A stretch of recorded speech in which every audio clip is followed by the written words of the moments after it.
Ever stop to think about the phone in your pocket or the car you drive? Chances are they're the product of this massive, invisible global network. And that's exactly what we're diving into today, the huge world of multinational corporations, or, MNCs. Yeah, from the phone you're probably holding right now to the coffee you had this morning, an MNC was almost certainly involved. But here's the big question, right? Are these global giants a force for good, driving progress and creating opportunities? Or is there a darker side? Are they a threat to local cultures and economies? That's the puzzle we're going to try and piece together today. Okay, so before we get too deep, let's make sure we're all on the same page. What exactly are we talking about when we say multinational corporation? Let's get a solid definition down. All right, so on the surface, it's pretty simple. An MNC is basically any company that set up shop in more than one country. But, and this is the key part, we're not just talking about selling stuff overseas. No, this means they have actual physical operations. Think factories, offices, R&D labs all over the world through subsidiaries or joint ventures. It's a truly global footprint. And this is where you start to see their real power. I mean, they're way more than just big companies. They're these incredible global networks. They're moving massive amounts of capital, brand new technology, and top-tier management skills from one country to another.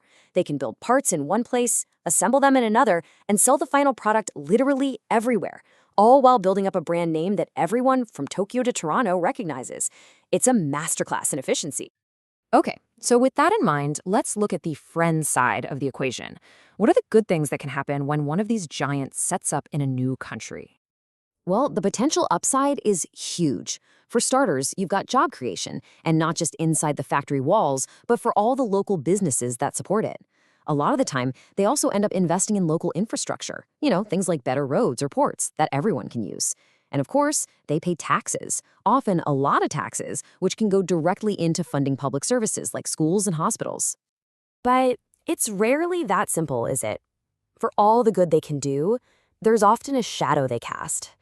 And that's where some of the really serious criticisms and risks come into play. And this right here really gets to the heart of the dilemma. It's like two sides of the same coin. For every promise, there's a potential pitfall. That same push for efficiency that creates jobs, if it's not managed carefully, it can lead to exploiting workers.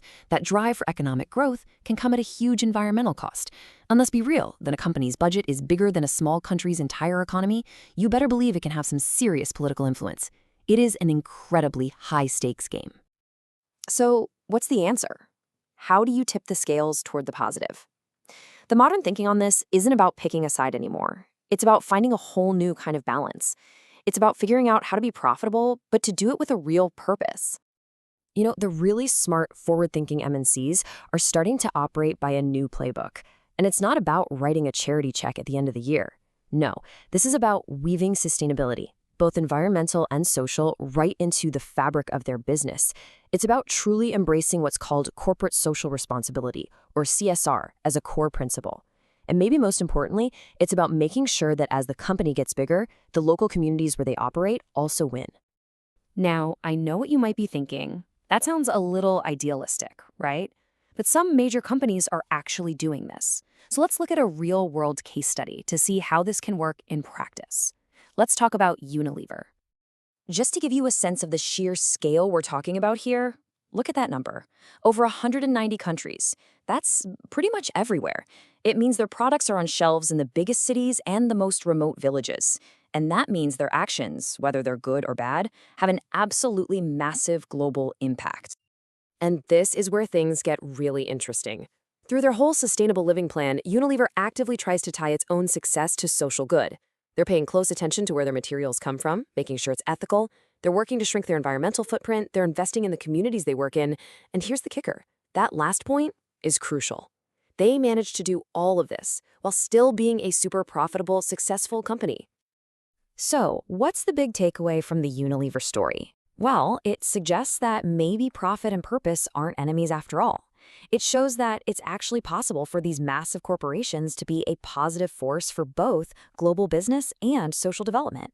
It kind of proves that the whole friend or foe question doesn't have to be a simple yes or no. And that brings it all back to us, doesn't it? If these giant companies can be influenced, if they can be pushed to do better, it leaves us with one last really important question. As consumers, as citizens, what's our role in all this? The choices we make every day, the products we decide to buy, the standards we demand from these companies, how much power do we actually have to shape their future for the better? It's definitely something to think about. Thanks for tuning in.